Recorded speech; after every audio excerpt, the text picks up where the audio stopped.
Hello and welcome to our new topic. In today's session, we will explore the pharmacologic management of gout. Gout is a disease of both inflammation and metabolism, so understanding how different drugs target these pathways is essential for effective treatment. So, let's start. The learning objectives are shown. By the end of this lecture, you should be able to describe the pathways of purine metabolism leading to uric acid synthesis, the mechanisms and pharmacokinetics of anti-gout medications, and the clinical rationale for choosing specific treatments in acute versus chronic gout. This slide illustrates how purines are broken down into hypoxanthine, xanthine, and ultimately uric acid. Xanthine oxidase catalyzes the final steps, making it the key target of drugs like allopurinol and febuxostat. Humans lack uricase, so uric acid accumulates and may crystallize, especially when levels exceed solubility. We can also facilitate excretion of urate in urine by blocking its reabsorption. These biochemical steps form the basis for the therapeutic strategies we will discuss. Now that was the metabolic front. With regard to the inflammation, this diagram also shows how colchicine, NSAIDs and steroids target the crystal-induced inflammation in the affected joint.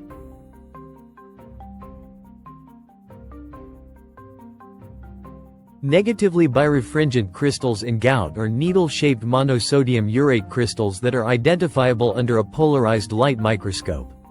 These crystals appear yellow when aligned parallel to the microscope's compensator axis and blue when perpendicular. This phenomenon is a key diagnostic feature of gout. This helps distinguish gout from pseudo-gout, in which calcium pyrophosphate crystals are positively birefringent. This slide summarizes the inflammatory cascade triggered by urate crystals. Neutrophils are the key drivers here. They ingest crystals, release reactive oxygen species, activate the NLRP3 inflammasome, and generate IL-1 beta. Chemokines such as IL-8, MCP1, and DAMPs amplify the response, while NET formation further perpetuates inflammation. Understanding these pathways explains why colchicine and IL-1 targeting drugs are effective.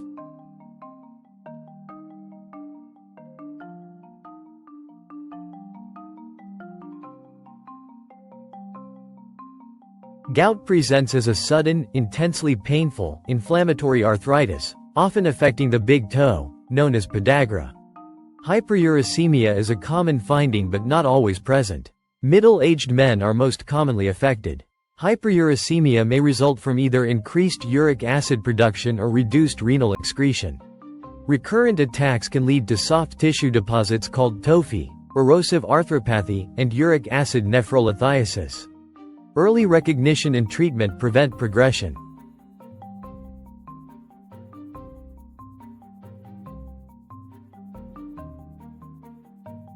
This slide contrasts the clinical problems of gout with the therapeutic strategies. Acute inflammation requires rapid suppression using NSAIDs, corticosteroids, or colchicine. Long-term control focuses on lowering the total body uric acid pool using urate-lowering drugs such as allopurinol, febuxostat, or uricosurics. Importantly, these long-term drugs have no role in acute attacks and paradoxically may worsen symptoms if started too early. Acute gout is managed with rest, cold packs, and analgesia. The main pharmacologic options are NSAIDs, particularly potent ones such as indomethacin, systemic or intra-articular corticosteroids, and colchicine. Each reduces inflammation through different mechanisms. Urate-lowering therapy should not be started during an acute flare. It is introduced only after symptoms settle. Colchicine, derived from Colchicum autumnale, does not directly reduce inflammation but interrupts neutrophil migration and phagocytosis by binding tubulin and preventing microtubule assembly. This disrupts leukocyte mobility and reduces production of inflammatory mediators such as LTB4 and IL-1 beta. Because its primary action is on leukocytes, colchicine is specifically effective in gouty arthritis.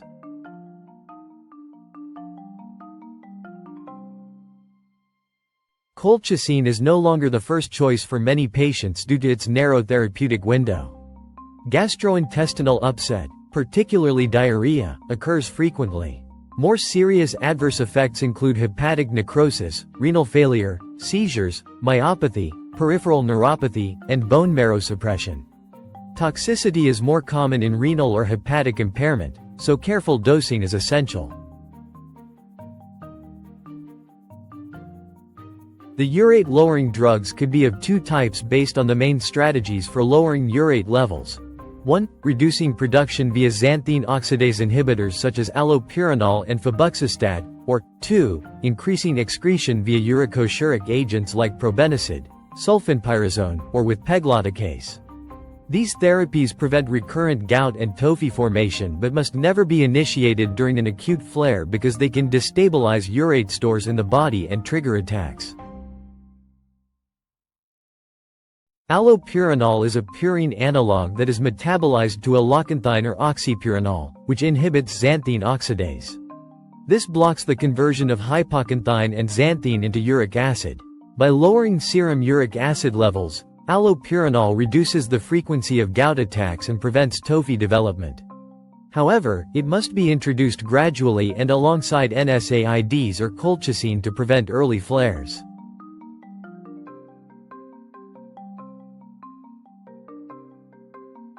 Starting allopurinol can precipitate an acute gout attack due to shifts in tissue urate levels. Hence, strong anti-inflammatory cover is required especially during the first few months. Xanthine oxidase is the common mechanism of purine metabolism in our body. Allopurinol also interacts with purine analogues used as chemotherapeutic agents such as azathioprine, increasing their toxicity by slowing their metabolism. Dose adjustments of these drugs are mandatory when given with allopurinol.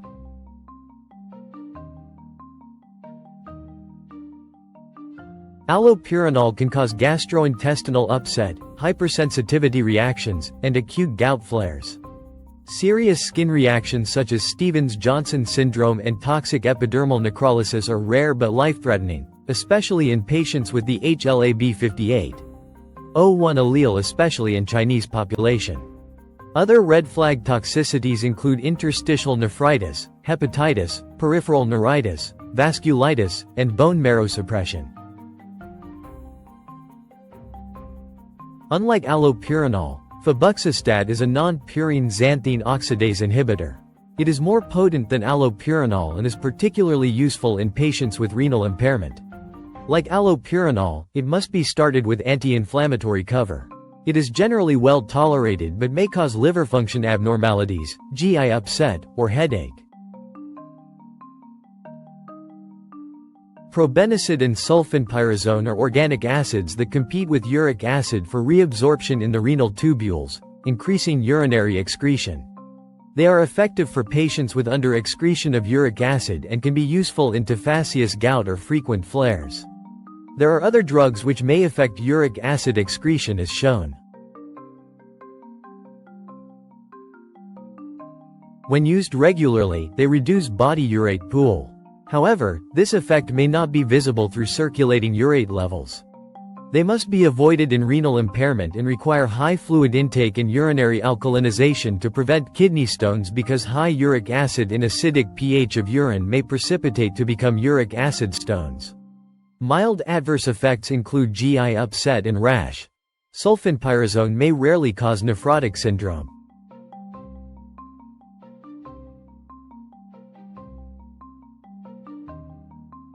Pegloticase is a recombinant uricase enzyme conjugated with polyethylene glycol to prolong its half-life and reduce immunogenicity. It converts uric acid into the more soluble allantoin, which humans cannot naturally produce. A single dose as infusion is enough for up to 2 weeks.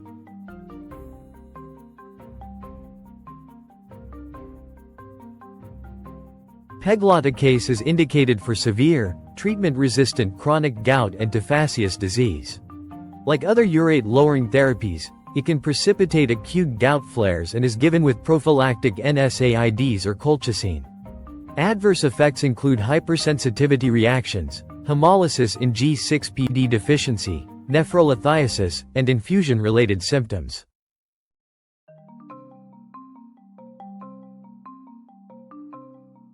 To wrap up, effective gout management requires addressing both the inflammatory component of acute attacks and the metabolic component responsible for hyperuricemia.